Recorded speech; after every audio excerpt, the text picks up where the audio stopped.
Shalom jemaat yang dikasih Tuhan, kembali lagi kita berkumpul dalam ibadah online pada hari ini, hari Minggu 31 Januari 2021. Walaupun ibadah dikemas dalam ibadah online, tapi kami percaya Tuhan ada di setiap ibadah kita. Sebelum kita memulai ibadah ini, mari sama-sama kita tundukkan kepala kita berdoa. Terima kasih Tuhan, terima kasih Bapa atas segala penyertaan-Mu, atas segala berkat-Mu dalam hidup kami Tuhan, sehingga kami masih tetap ada sebagaimana kami ada Tuhan. Tuhan, jika sebentar kami tidak memulai ibadah kami, kiranya Engkau, oh Yesus, memimpin ibadah kami Tuhan. Engkau urapi kami, urapi hati kami Tuhan, supaya puji-pujian yang kami naikkan dapat berkenan di hadapan Yesus.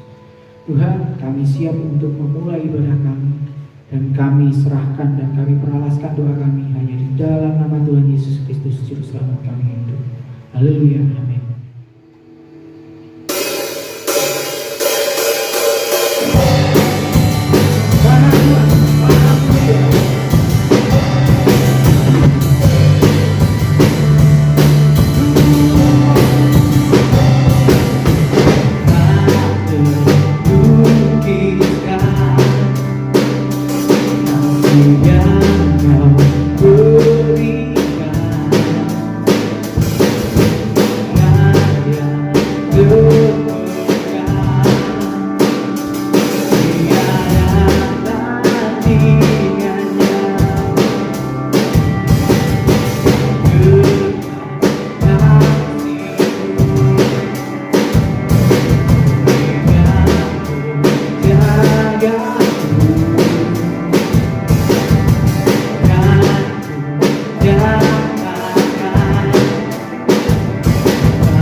Haleluya, Shalom Aleihim.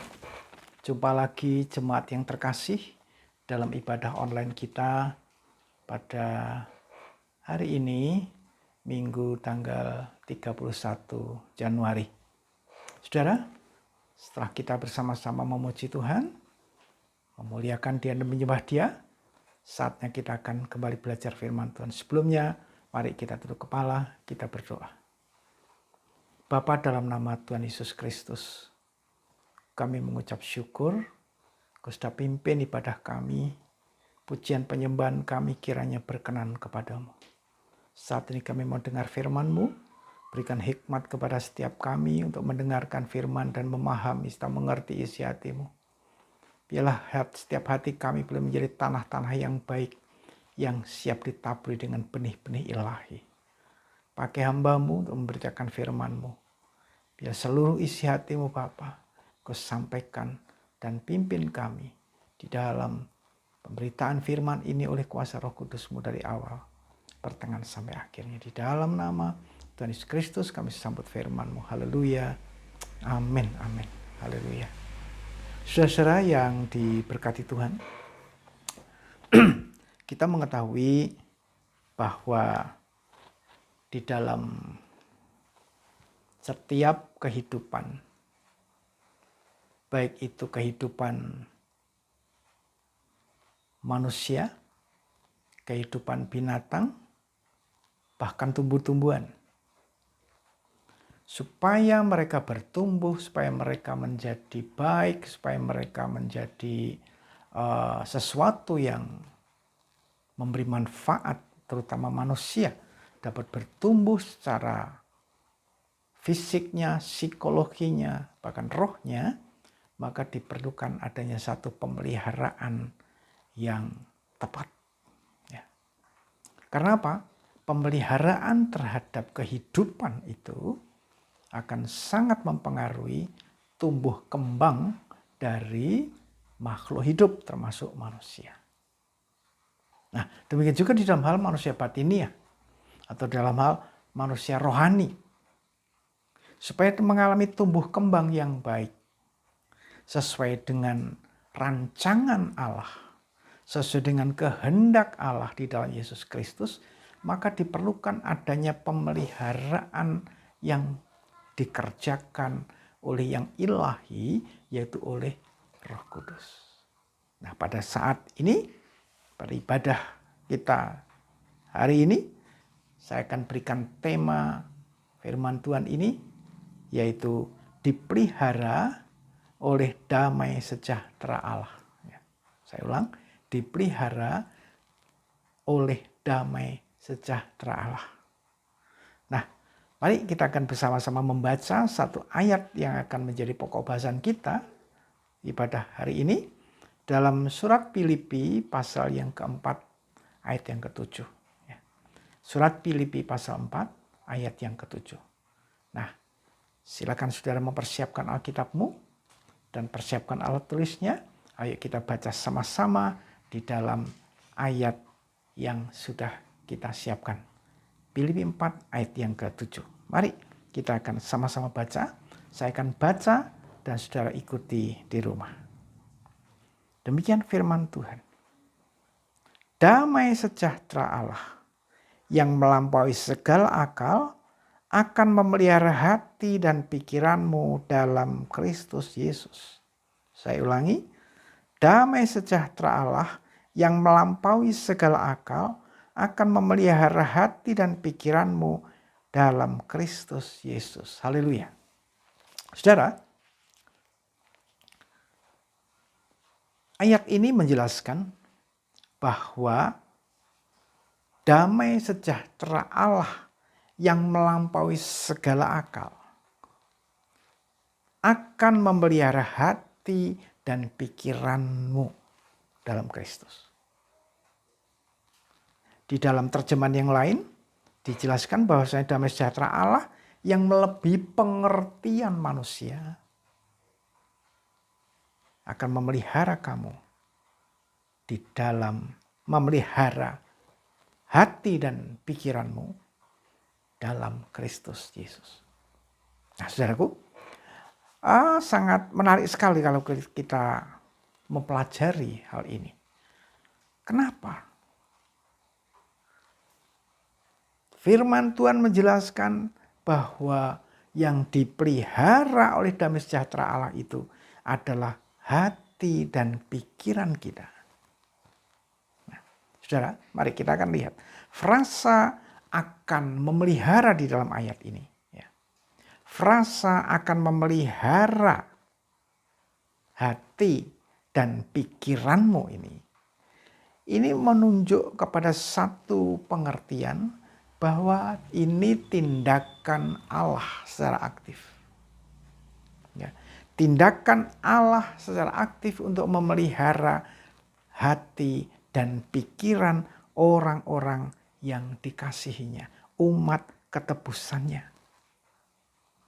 Supaya hati dan pikiran itu tidak tercemar oleh segala sesuatu yang najis. Nah, saudaraku sekalian, kenapa hati dan pikiran ini? Nah, mari kita akan lihat dulu bahwa sebenarnya hati dan pikiran itu satu. Bukan hati lever yang ada di sini, tidak. Tetapi hati dan pikiran itu satu. Nah, hanya yang membedakan adalah apa yang ada di dalamnya. Kalau hati itu lebih pada perasaan. Orang-orang kalau kadang-kadang kalau misalnya ada sesuatu yang nggak nyaman atau apa itu kadang-kadang katanya baper, bawa-bawa perasaan. Itu ada di dalam hati. Akan tetapi kalau pikiran itu cenderung pada emosional dan logika. Dulu pernah saya sampaikan di khotbah saya. Ya, bahwa pikiran itu lebih cenderung kepada emosional atau emosi dan logika, bahkan hawa nafsu. Nah, saudara, keduanya itu saling mempengaruhi. Nah, saudaraku, oleh karena itu menjadi perhatian dari firman Allah, menjadi perhatian dari Tuhan, hati dan pikiran manusia yang telah diselamatkan di dalam darah Kristus. Itu perlu dipelihara. Dan pemeliharanya adalah damai sejahtera dari Allah yang melebihi pikiran manusia, melebihi pengertian manusia. Itu yang memelihara. Nah, saudaraku sekalian, ada dua pertanyaan di sini. Pertanyaan yang prinsip sekali. Ya. Nah, pertanyaan itu seperti apa?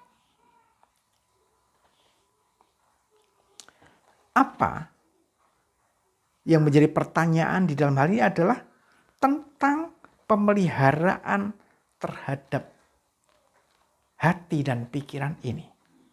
Pertanyaan pertama, mengapa sasaran dari pemeliharaan damai sejahtera Allah itu adalah hati dan pikiran manusia?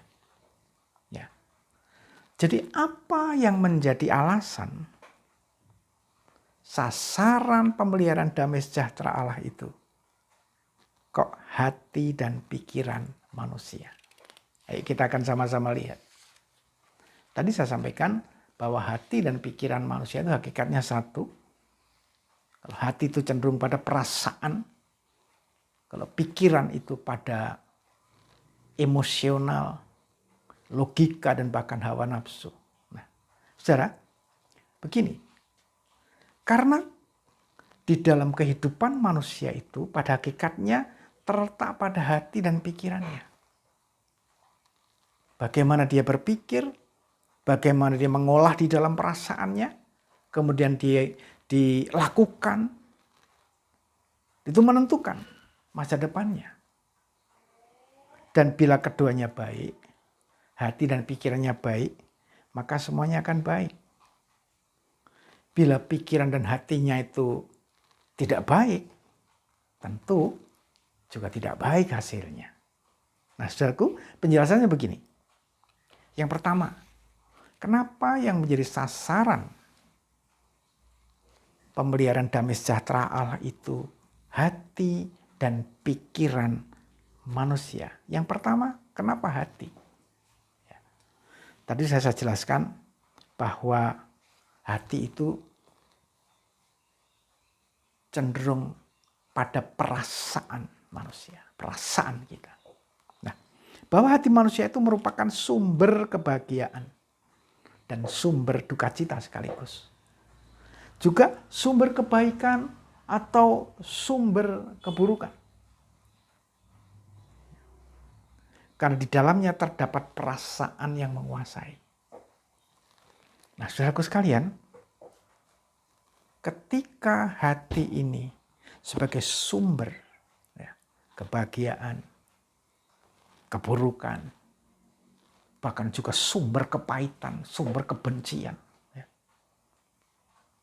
Juga firman Tuhan katakan menjadi sumber kehidupan. Sehingga harus dipelihara dengan baik. Dijaga dengan ketat supaya tidak rusak. Supaya yang ada di dalam hati itu tidak keburukan, tidak kepahitan, tidak sesuatu yang negatif. Ya. Amsal pasal 4 ayat 23. Firman Tuhan mengatakan, sana Raja Salomo memberikan nasihat dalam Amsalnya. Jagalah hatimu dengan segala kewaspadaan. Karena dari situ terpancar kehidupan. Dari hati terpancar kehidupan. Karena apa? Ketika orang sudah percaya kepada Kristus, percaya Tuhan Yesus, menerima Dia sebagai Tuhan Juru Selamatnya, maka hati itu didiami oleh Roh Kudus. Dipenuhi oleh firman. Tetapi karena manusia ini masih hidup di dalam satu kehidupan duniawi yang masih dipengaruhi oleh banyak dosa. Bisa juga hati dikotori oleh sesuatu yang buruk. Sehingga diperlukan pemeliharaan oleh damai sejahtera Allah. Nah, oleh karena itu diperlukan sekali hati ini dipenuhi dengan damai sejahtera Allah. Dipelihara oleh damai sejahtera Allah. Saya ulang, dipelihara oleh damai sejahtera Allah. Atau dipelihara oleh shalomnya Allah. Ya. Nah, saudaraku sekalian, supaya dalam hati ini menjadi benar-benar sumber kehidupan. Sumber sukacita. Dan di sana Allah berkenan bertahta. Nah, seperti apa yang disampaikan oleh pemazmur saudara di dalam Mazmur 119 ayat 11. Firman Tuhan berkata dalam terjemahan lama, maka perkataanmu telah kutaruh dalam hatiku, supaya jangan aku berdosa kepadamu. Dalam terjemahan baru, dalam hatiku aku menyimpan janjimu, supaya aku jangan berdosa terhadap engkau.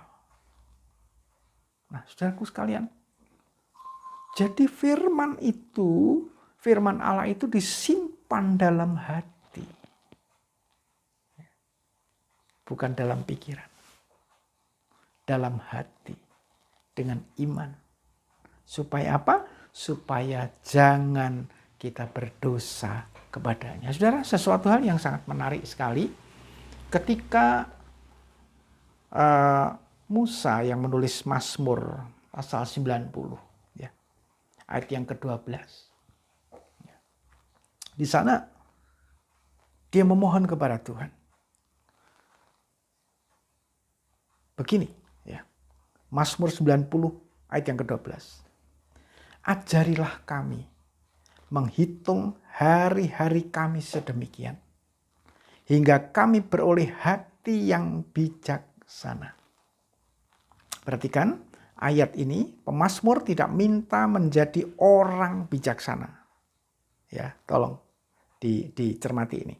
Pemazmur tidak meminta supaya dia menjadi orang yang bijaksana, tetapi dia meminta supaya dia memperoleh hati yang bijaksana. Nah, kenapa? Apa bedanya? Jelas beda. Kalau orang bijaksana, itu hanya dia sesuatu yang dia lakukan, yang dia itu berdasarkan apa yang dalam pikirannya. Sesuai dengan aturannya, sesuai dengan apa yang berlaku. Menurut peraturan-peraturan yang dibuat oleh manusia. Ataupun menurut adat istiadat. Sehingga dia menjadi orang bijaksana. Akan tetapi orang yang memiliki hati yang bijaksana ini adalah orang yang diilhami oleh firman Allah yang ada dalam hatinya. Yang dibimbing Roh Kudus. Sehingga orang ini lebih mengarah kepada menyukakan hati Tuhan. Menyenangkan hati Tuhan. Dan mengasihi Tuhan. Ketika orang yang memiliki hati yang bijaksana ini, pasti orang ini sangat cinta Tuhan. Pasti orang ini taat kepada firman Tuhan. Pasti orang ini mau selalu hidupnya ini berkenan kepada Tuhan. Karena apa? Hidupnya atau hatinya dipenuhi oleh Roh Kudus. Nah, saudara sekalian, itu tentang hati. Kemudian kenapa pikiran juga? Saudara, setiap orang punya pikiran yang disebut akal budi. Bukan sekedar otak ya. Kalau otak itu semua binatang punya. Semua makhluk hidup itu punya otak. Ya. Tetapi pikiran hanya dimiliki oleh manusia. Tuhan menaruh pikiran dalam hati manusia adalah untuk bagaimana dia berpikir tentang Allah. Mengenal Allah. Ya. Dan apa yang dipikirkan oleh manusia itu sangat dipengaruhi oleh apa yang mereka lihat. Apa yang mereka dengar. Positif maupun negatif.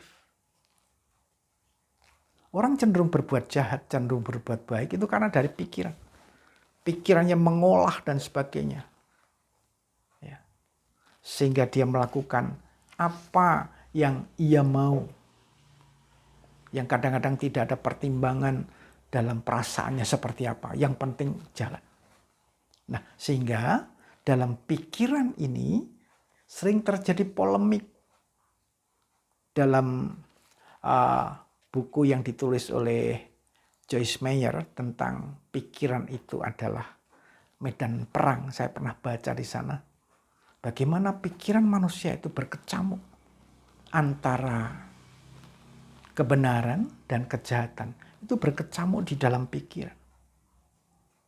Seorang bisa berbuat jahat. Seorang bisa berbuat baik. Karena pikirannya dipengaruhi oleh apa yang dari luar. Apa yang dia baca juga. Apa yang dia dengar, apa yang dia lihat. Nah, bahkan saudaraku, orang yang menolak keselamatan, orang yang menolak kebenaran Kristus Yesus sebagai Tuhan Juru Selamat, datangnya dari pikiran yang dipengaruhi oleh sesuatu yang keliru. Dan juga orang-orang berpikir, ya, orang-orang berpikir tentang sesuatu yang seolah-olah baik, tetapi sebenarnya itu bertentangan dengan kehendak Allah.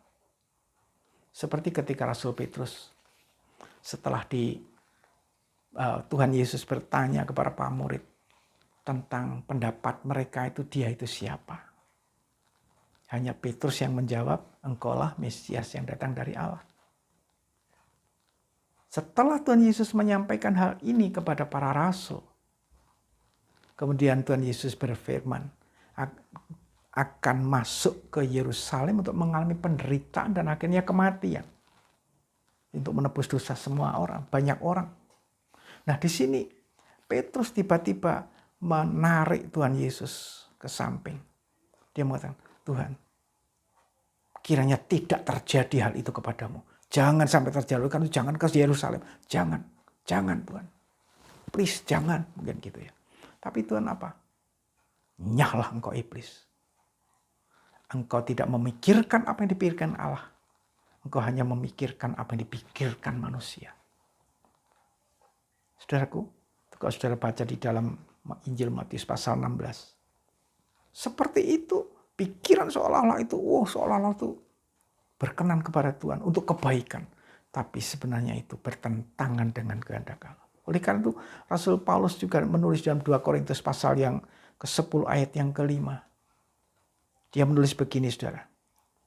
Kami mematahkan setiap siasat orang dan merobohkan setiap kubu yang dibangun oleh keangkuhan manusia untuk menentang pengenalan akan Allah. Kami menawan segala pikiran dan menaklukkannya kepada Kristus. Inilah yang disebut medan perang.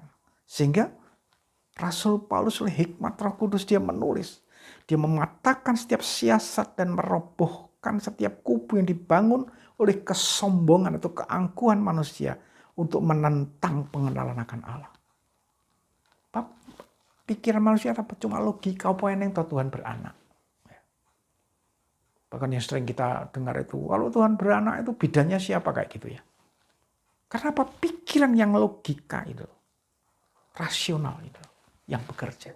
Sehingga perlu ditaklukkan, dipelihara oleh damai sejahtera Allah. Supaya apa? Supaya bisa memahami pikiran Allah. Rasul Paulus juga menuliskan. Supaya kita menaruh pikiran-pikiran Kristus di dalam kita. Pikirkanlah perkara yang di atas di mana Kristus ada. Nah, saudaraku. Jadi pikiran itu kenapa perlu dipelihara oleh damai sejahtera Allah? Karena pikiran itu penuh dengan emosional. Ya. Nah, oleh karena itu saudaraku sekalian, mari kita akan menyadari ketika pikiran kedagingan kita lebih ke depan, lebih kita kemukakan, lebih kita tonjolkan, pasti bertentangan dengan kehendak Allah. Sebagaimana di dalam Galatia pasal 5 ayat 17. Bahwa keinginan daging itu bertentangan dengan keinginan roh. Amsal selanjutnya juga menjelaskan. Dalam pasal 23 ayat yang ke-7. Dikatakan begini.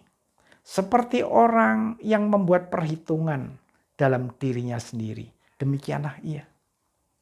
Dalam terjemahan yang lain dituliskan begini. Sebagaimana ia berpikir di dalam hatinya. Demikianlah ia. Nah saudara, dikatakan bahwa sebagaimana ia berpikir dalam hatinya, demikianlah ia. Itu apa maksudnya? Bahwa pikiran-pikiran yang ia sedang pikirkan apapun itu, itulah yang mempengaruhi pembentukan karakter manusia. Jadi di dalam kejiwaannya itu akan dipengaruhi oleh cara berpikirnya. Kalau cara berpikirnya itu berdasarkan firman Allah, diilhami oleh Roh Kudus, bukan insya Allah baik ya, tapi pasti baik.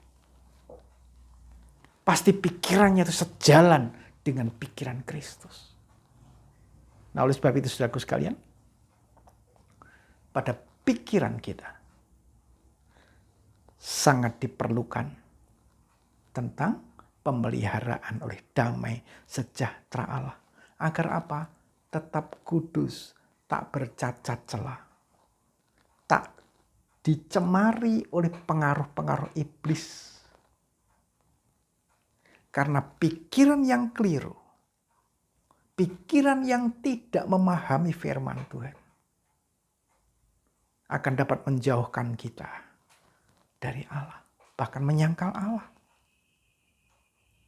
Oleh karena itu mari hati ini dan pikiran kita serahkan sama Tuhan untuk dipelihara, untuk dirawat dengan damai sejahteranya yang melampaui pikiran manusia itu. Nggak nutut kalau kita memikir bagaimana bisa mewujudkan. Tetapi damai sejahtera Allah yang dari Roh Kudus itu akan memelihara kita. Sehingga hati dan pikiran kita dapat seperti yang Tuhan mau. Nah, pertanyaan yang kedua.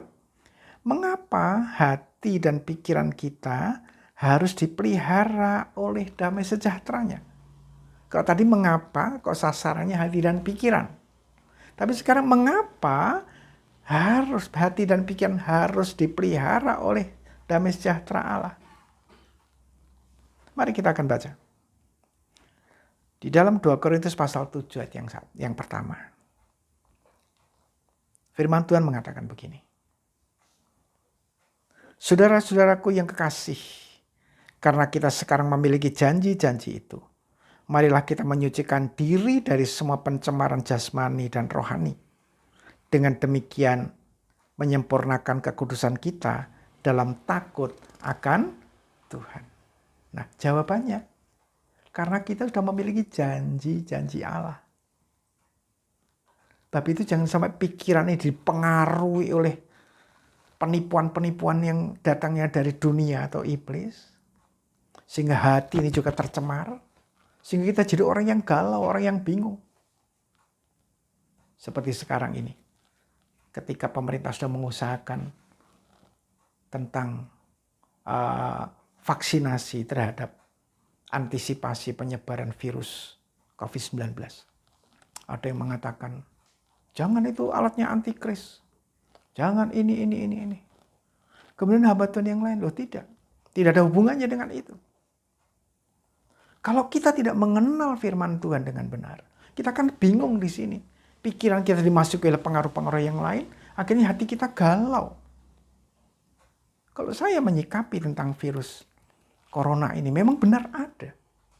Dan itu memang tanda-tanda akhir zaman.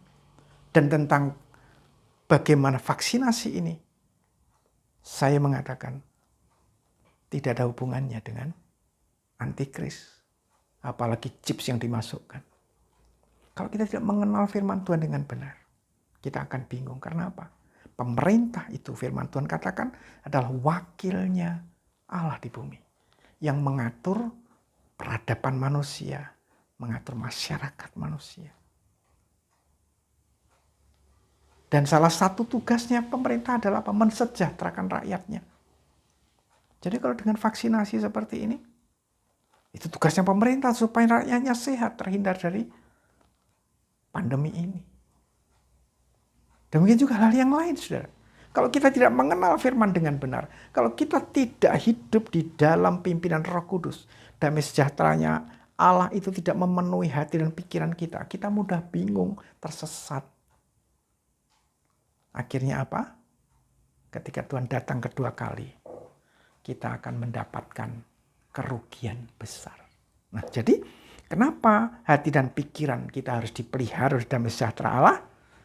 Jawabannya satu adalah karena kita sudah memiliki janji-janji Allah.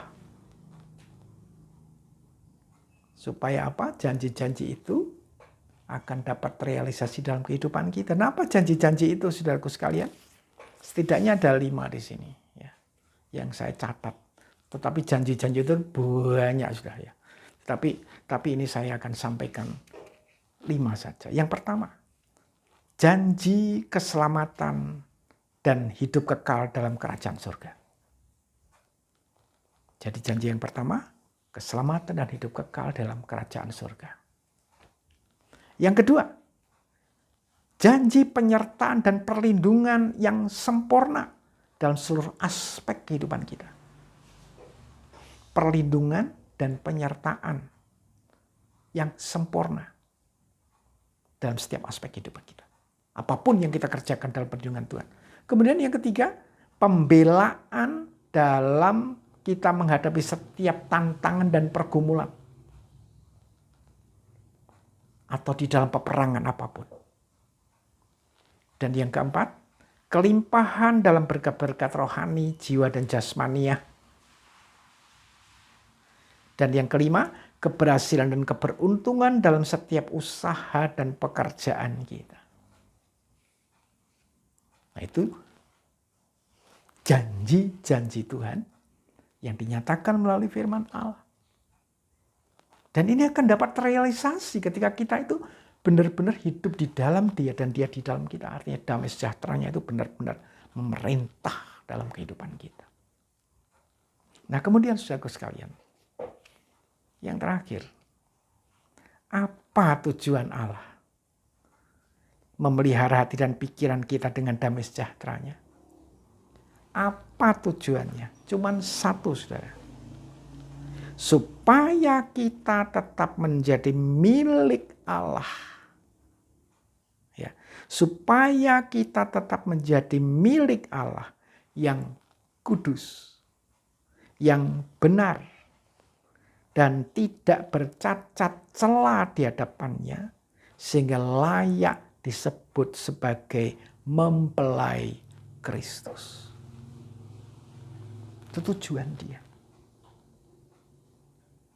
Nah, sekarang kita sebagai anak-anak Tuhan, sebagai orang-orang percaya yang sudah menerima Yesus, sudahkah hati dan pikiran kita itu dipelihara oleh damai sejahtera Allah? Atau selama ini kita masih galau terus hatinya, pikirannya masih kacau terus. Sudah melayani Tuhan, sudah beribadah, sudah terlibat di dalam pelayanan di bidang apa saja, tapi hatinya belum nyantol sama Tuhan Yesus. Hatinya belum diisi oleh firman kebenaran, sehingga kita tidak memiliki akses kepada Tuhan, tidak memiliki hubungan khusus dengan Tuhan. Ini perlu dipertanyakan. Itu pada saat ini, ayo berikan hatimu dipelihara oleh damai sejahtera Allah. Juga pikiranmu, supaya kita sekalian ini kudus, benar, dan tak bercacat celah menurut ukurannya Tuhan. Menurut standarnya kerajaan Allah. Sehingga hidup kita diberkati, baik selama di bumi ini ataupun nanti saat berada dalam kekekalan bersama Kristus Yesus dalam kerajaannya. Amin. Tuhan Yesus memberkati. Saudara, sekarang mari renungkan firman Tuhan ini dan mari kita tunduk kepala.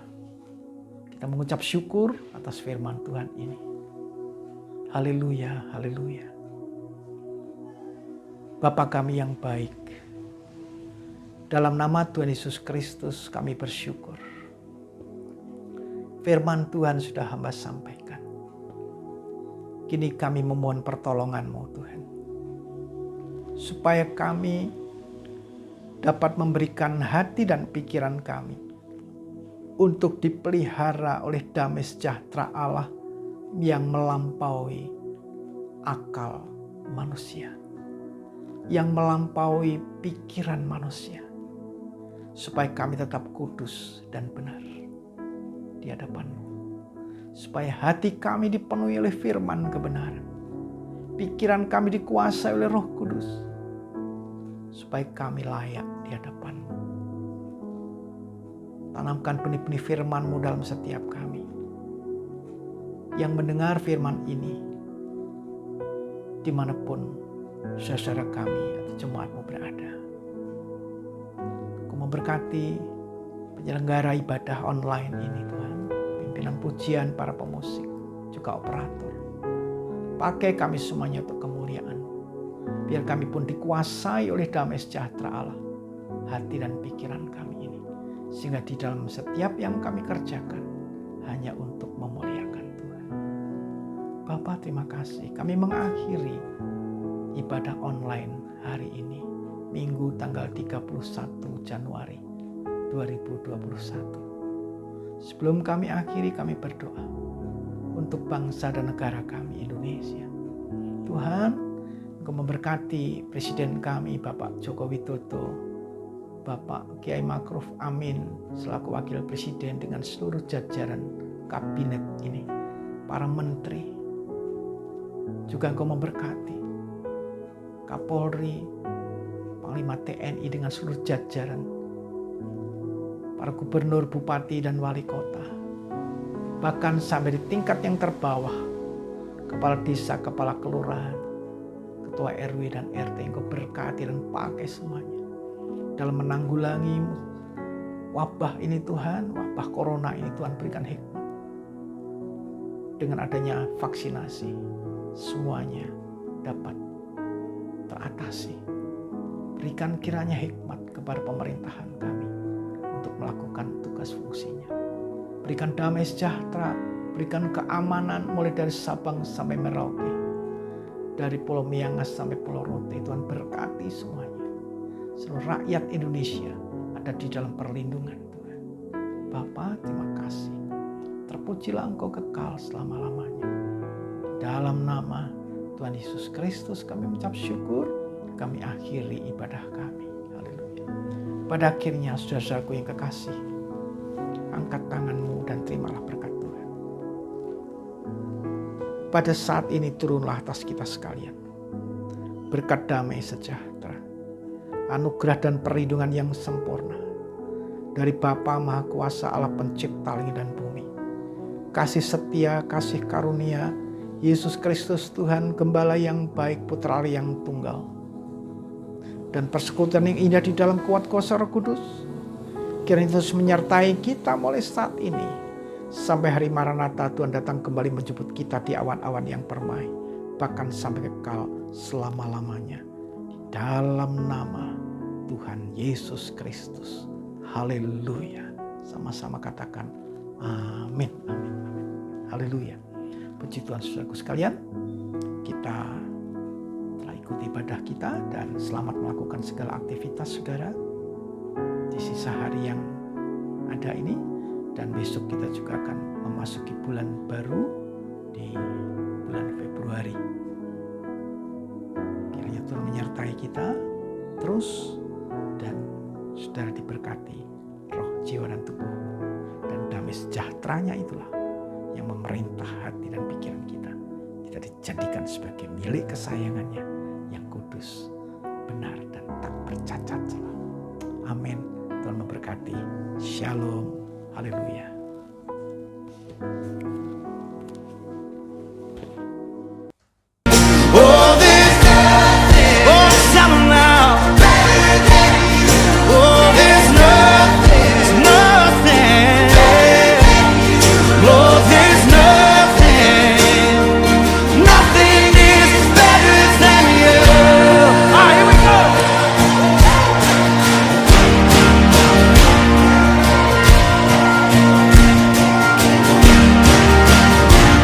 Turn more